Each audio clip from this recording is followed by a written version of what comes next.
Welcome to Oxford News This Week. I'm Elgin Nichols. And I'm Terry Stiles. In this week's news, the cops give the robotics team a place to work, state wants M24 project shovel ready, and the sheriff's office investigates alleged cyberbullying in Oxford and Lake Orion. Stay tuned, learn more about these stories and others. The Oxford News begins right now.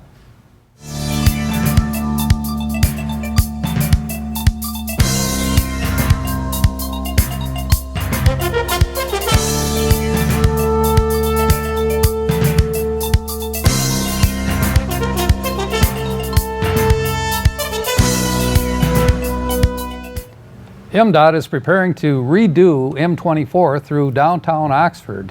The date is now set between 2019 and 2020. This time frame is according to Glenn Pape, Executive Director of the Oxford Downtown Development Authority. Pape informed the board that Oxford must be ready when MDOT wants to begin. Legacy Center owner Christian Mills cleared 2 hurdles last week in his efforts to open a theater and event venue at the site. Township Planning Commissioners voted 4-0 to approve with conditions a site plan containing a new 9,000 square foot use with a 500-person capacity. The new addition is one part of an overall entertainment expansion, including a restaurant, go-kart track, and bowling alley.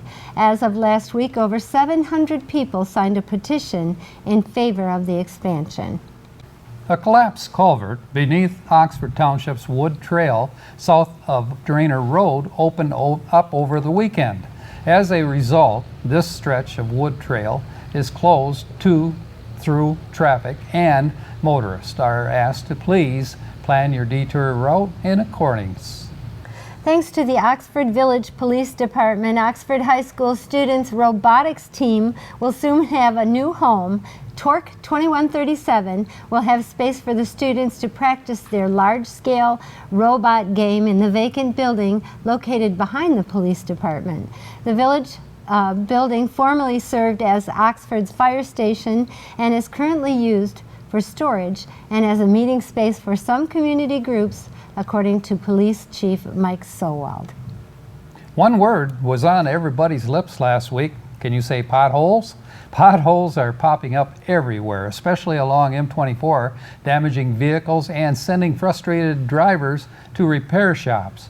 Spokesman for the Oakland County Road Commission, Craig Bryson, indicated crews are doing their best to keep up with the crumbling roadways. To address the situation, some road commission crews will continue patching potholes daily until 7 p.m. Other crews will begin their shift as early as 3 to 4 a.m. to work on roads that are lighted. A social media post of firearms by several Orion and Oxford students drew the attention of both administration and deputy liaison officers last week. The posts were related to domestic relationships of several students who are between the age of 15 and 17 years old.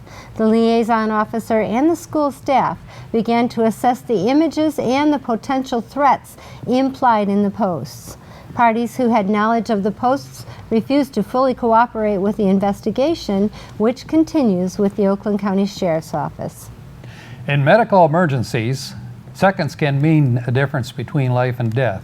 Students with Oxford High School robotics team made every second count when they faced a medical emergency, according to team mentors and the emergency personnel. In early February, Oxford Fire Department emergency medical technicians came to the high school to give Torque 2137 students a crash course on cardiopulmonary resuscitation and the use of automated external defib machines. The students then had the opportunity to use the techniques on one of their Torque mentors when he collapsed at one of the practice sessions. The man is currently recovering in part thanks to the students. In an effort to improve communications on its website and social media, the Oxford Downtown Development Authority is hiring Drew Benson, current intern for the Village of Oxford.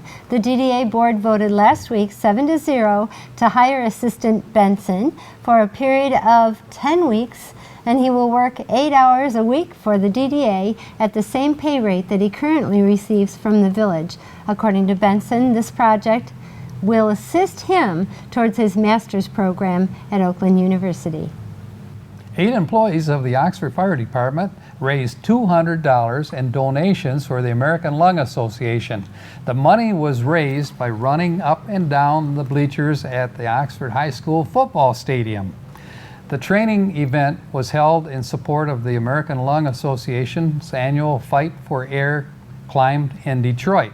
They aim to promote climbing as a part of a healthy lifestyle and to honor those who are affected by lung disease.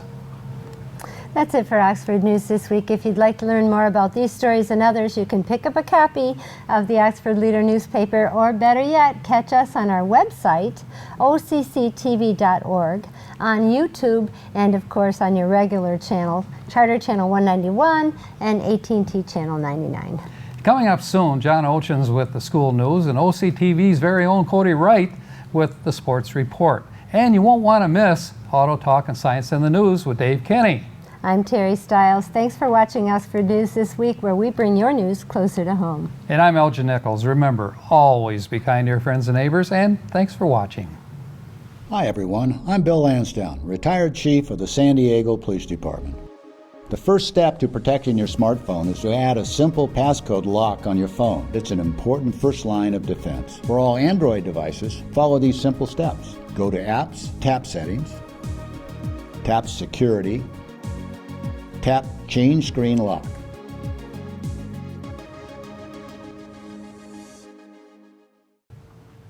Welcome to Science in the News. I'm Dave Kenny, and these stories are taken from the publication New Scientist. In our first story, setbacks in the final testing and assembly of the James Webb Space Telescope, or JWST, may delay its launch date once more. This is the latest in a series of delays going back at least a decade. JWST is NASA's planned successor to the Hubble Space Telescope. Its huge mirror is made of golden hexagonal segments that will let it look at atmospheres of planets beyond our solar system. It will also be able to peer deep into the early universe to see formation of the first stars and galaxies. The project originated in 1996 as the Next Generation Space Telescope, which was slated to cost $0.5 billion and launch in 2007. Over the following 2 decades, the scope and budget ballooned, and by last year, the launch date had been pushed back to June of 2019. Now, that seems likely to be pushed back again, but it's not clear how long the delay will be. On February 28th, the U.S. Government Accountability Office, or GAO, released a report stating that given remaining integration and test work ahead, the phase in development where problems are most likely to be found and schedules tend to slip, additional launch delays are likely. The report also stated that the project seemed likely to exceed its $8.8 billion budget. Among the issues highlighted by the GAO report are malfunctions in parts of the telescope's sun shield and leaks in half of the 16 valves in the spacecraft's thrusters. The report also said that Northrop Grumman, the Virginia company contracted to build JWST, has teams now working 24 hours a day to build and test the telescope. Even so, with less than 2 months of extra time built into the schedule, it seems unlikely that these and other inevitable unexpected problems will be fixed before next July. Well, back on Earth, beetle or bite mark. Leaf beetles are disguising themselves as the holes and scrapes they make on leaves while eating. Although many insects trick predators by mimicking objects like twigs and leaves, this is the first instance of feeding damage being used as a decoy. Frederick Vency from Stony Brook University of New York and his colleagues had trouble picking out skeletonizing leaf beetles on heavily chewed leaves and decided to investigate. They analyzed photographs of 119 species along with size, shape, and color of their bite patterns. Most species resemble their own bite marks, even those that were distantly related, suggesting that the behavior evolved independently. I was astonished, says Wenzel. He says that beetles' bodies probably evolved to look like their bite damage as well as the other way around. One group of these insects, the flea beetles, are agile jumpers that can catapult themselves to safety in an instant. But they are intensely hunted by birds, so may need more than one strategy. Wenzel suspects hiding behind their bite marks came first and that jumping evolved later as a backup. In a further twist, the beetle's feeding damage doesn't seem to trigger the plant's usual defense mechanisms, like release of chemicals. This implies they are concealing themselves from the hosts as well, perhaps tricking the plant into thinking it has been damaged by the wind, for example, rather than by the munching insect. And in the Atlantic, North Atlantic right whales could be extinct by 2040, scientists warn. This year, no calves were born in the whale's usual breeding season from November to February. North Atlantic right whales are an endangered species. There are only an estimated 430 left, of which 100 are females. The absence of new calves has been compounded by a record premature death toll of 18 in 2017. Most died after becoming entangled in fishing gear, especially ropes connecting surface buoys to lobster pots. At the rate we're killing them off, these 100 females will be gone in 20 years, Mark Baumgartner of the Woods Hole Oceanographic Institution in Massachusetts says. The species could be functionally extinct by 2040, he says. One hope is that lobster fisheries will adopt new ropeless technologies for capturing lobsters. The U.S. Federal Survey between 2010 and 2014 estimated that 82% of right whale deaths were from entanglement in fishing gear.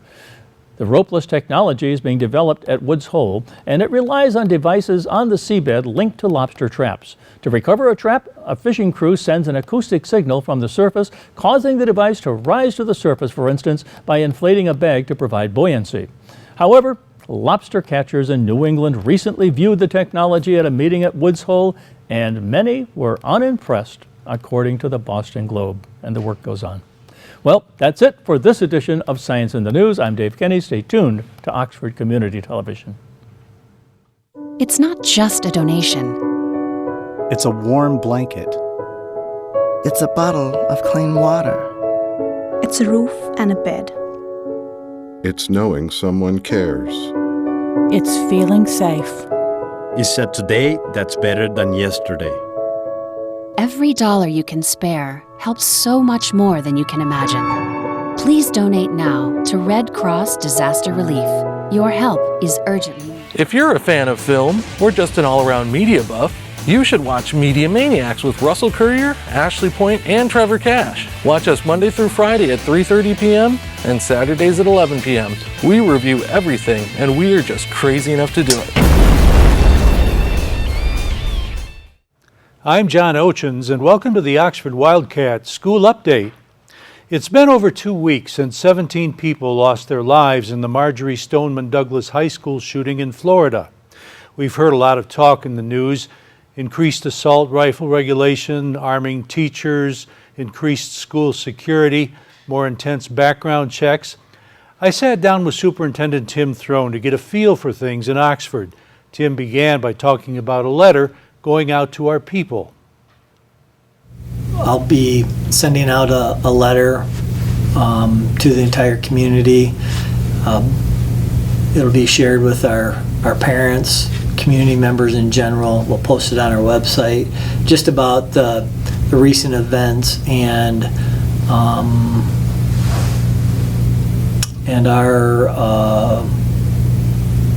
our resolve of trying to make Oxford Community Schools as safe as possible for our students and our employees. Tim talks about ongoing employee communications. A few times throughout the year, I will attend staff meetings in our buildings, and it just so happens that actually today was the one of the first staff meetings I attended in this next round. And so within maybe a week or two period of time, I will attend staff meetings at all of our buildings, all of our programs. And it's a chance for me to just talk with our employees, maybe share with them anything special that's going on. More importantly, it's a time for me to hear back from our employees what they want me to hear. And so I am confident that I will hear from our employees in regards to the things that they appreciate as far as what we've done when it comes to safety and security, but I'm sure they will also share their ongoing concerns and maybe even suggestions or things like that they want to make sure that I hear. Oxford Schools does have a security committee that continuously reviews these things. We do have an ongoing safety committee that's comprised of first responders, local officials, there's township, village people there, parents, students, staff, employees. We've got a really good representation from a lot of our stakeholders. And that safety committee meets usually twice a year. Last time it met was back in August, and it's meeting again in a couple of weeks. And so in my letter that I share with the community, I remind them of that just from a standpoint that, if there's something specific or ideas or things that they want to make sure that that they get a chance to either say or submit to the committee, I give instructions in that letter on how to do that. And that's basically just to contact Sam Barna. We've heard a lot of talk about some wanting to arm teachers. So there's been a lot of talk lately about the arming of our staff. We're not going to take any type of action until we've really heard from our teachers if this is a direction they want to go. Do I think that we would probably have some teachers in our district in favor of this idea or proposal? I do. Do I necessarily think that a majority or a large percentage would be in favor of arming teachers? Today, I don't think so. I asked him if he's had any feedback from our teachers about limiting the sale of assault rifles. I have not had that question or that discussion with teachers. Probably because that's outside of what we can control right now. It's really been spending the majority of my time discussing what are your thoughts on those things that we can. What I want our parents to know is that we don't take the safety of their students lightly. For many of us, our own kids come here. And some of us, our kids have graduated and no longer attend these schools. But that doesn't mean that we hold safety and security any less. Tim gave us a teaser about a safety project that's been in the works for a while now, but not quite ready to divulge.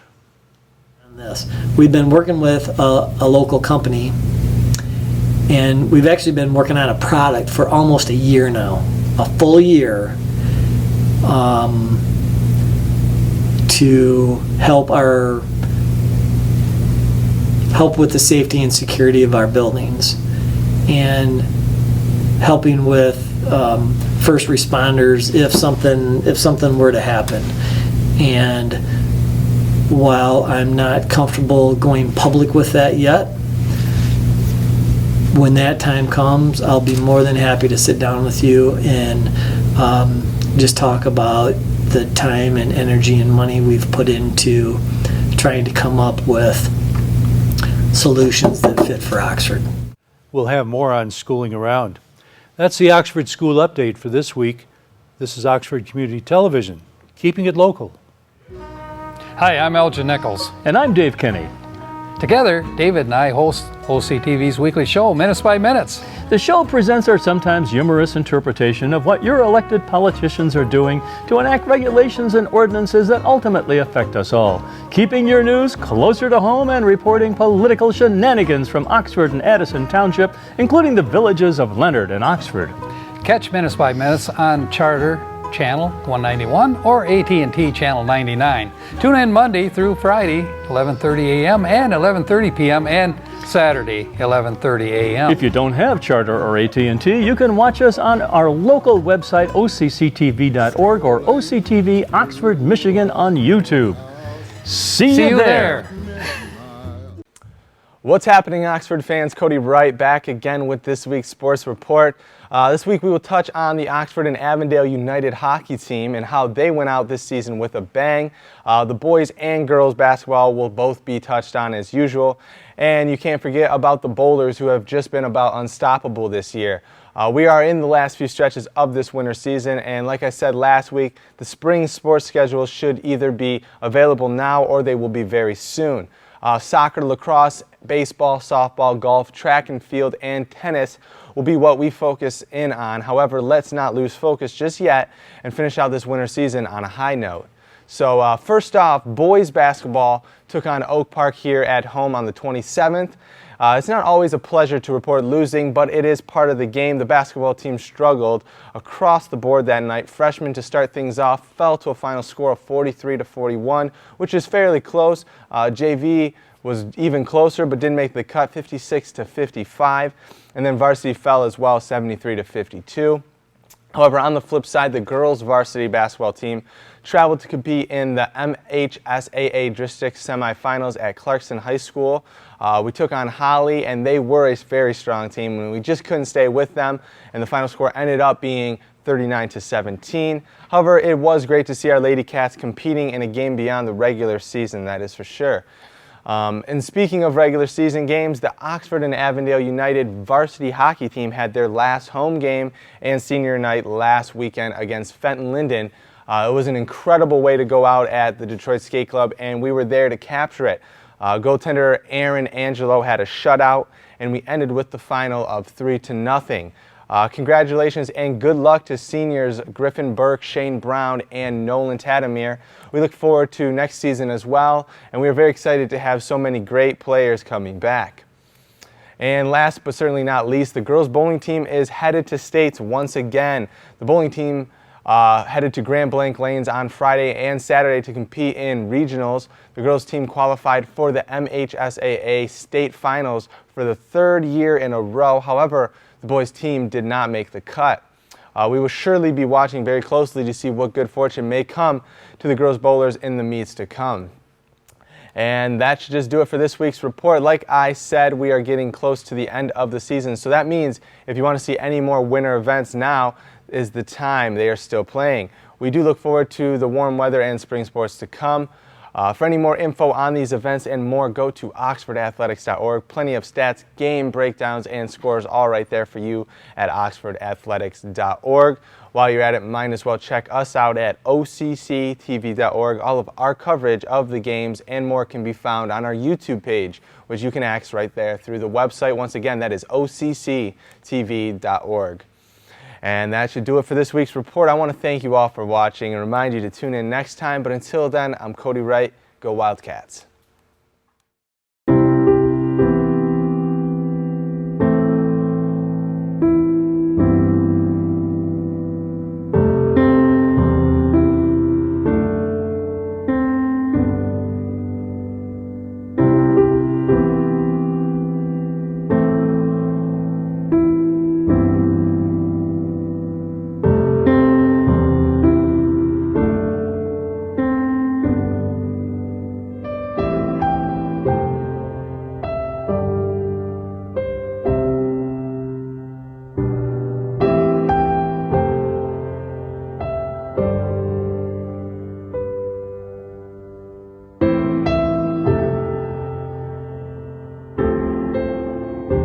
Serving the nation's poor and vulnerable regardless of faith, and advocating on their behalf. We are Catholic Charities. Welcome to this edition of Auto Talk. I'm Dave Kenny, and these stories are taken from the publication Automotive News. In our first story, General Motors is aiming to differentiate the 2019 GMC Sierra from the competition and from its Chevrolet Silverado sibling through additional luxury amenities and technologies that the automaker calls segment leading. Improvements to the redesigned Sierra, aside from a bolder styling and weight reduction of up to 360 pounds, begin in the rear with a new standard tailgate for its SLT and Denali trims, both of which were unveiled March 1st in Detroit. The Multi-Pro tailgate, that is, offers features and multiple positions that allow it to be used as a standing workstation, a step for climbing into and out of the bed, or as a seat. It uses inner and primary gates that are controlled by 2 buttons in the tailgate handle. In the box, the next generation pickups has roll-formed high-strength steel bed, more tie-downs, and an optional 110-volt power outlet. The short box offers 63 cubic feet of volume, GM said. Later in the model year, the 2019 Sierra Denali will be available with an industry-first carbon fiber composite box that GM calls the Carbon Pro. It replaces the standard steel inner panels and floor with a lightweight carbon fiber composite that is 62 pounds lighter than the steel version. The box is the toughest and most durable pickup box we have ever made, says Duncan Aldred, Vice President of Global GMC. Without the composite box, the pickup is up to 360 pounds lighter than the current model, according to GMC. And that's 90 pounds less than the difference between the current and next generation Silverado models, likely because of additional features in the GMC models. Other additions to the high-end Sierra models include a new trailering system that includes an app for remote monitoring and testing, customizable head-up display, and rear camera mirror. The Sierra SLT and Denali trims will come standard with a 5.3-liter V8 and 8-speed automatic transmission. 6.2-liter V8 and 3-liter inline-6 turbo diesel engines will be paired with a 10-speed automatic transmission. Both of the V8 engines will feature a technology called dynamic fuel management that can shut off cylinders in a variety of combinations to optimize performance and fuel economy. Rice and other GM executives have promised a greater differentiation than ever between the Sierra and the Chevrolet Silverado, starting with separate unveilings for the first time since 1998.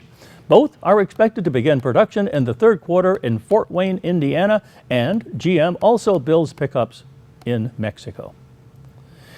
And over at FCA, Fiat Chrysler Automobiles plans to eliminate diesel engines from all its passenger vehicles by 2022 amid a collapse in demand and spiraling cost for the powertrain, the Financial Times reported. Under a 4-year plan to be unveiled on June 1st, the automaker will announce it intends to phase out the fuel type from the cars across its brands, the paper said, citing people familiar with the company's strategy. FCA becomes the latest automaker to opt out of the diesel after Toyota said it would likely not unveil another model with a diesel engine. Diesel's dominance in Europe has fallen since Volkswagen Group's emissions scandal, which led to a rising political opposition to the fuel and plans by several European cities to ban some diesel models from its streets. And on the recall front, BMW said on February 23rd it would recall 11,700 cars to fix their engine management software after it discovered that the wrong programming had been installed on luxury 5 and 7 Series models. In the course of internal tests, the BMW Group has discovered that a correctly developed software update was mistakenly assigned to certain unsuitable model versions, the company said. The BMW Group informed the relevant authorities immediately, and BMW issued a statement after a report in Newsweekly Der Spiegel, that is, suggested that it installed software that manipulated emissions of harmful gases such as nitrogen oxide, something its management has always denied. Competitor Volkswagen reached a multi-billion-dollar U.S. settlement after admitting installing so-called defeat devices on its diesel models designed to game emissions tests. VW has been roiled by the diesel emissions scandal, which has forced it to set aside $31.7 billion equivalent to cover fines and related costs, of which it has already paid out nearly $25 billion. BMW said the models affected were 5 and 7 Series cars made between 2012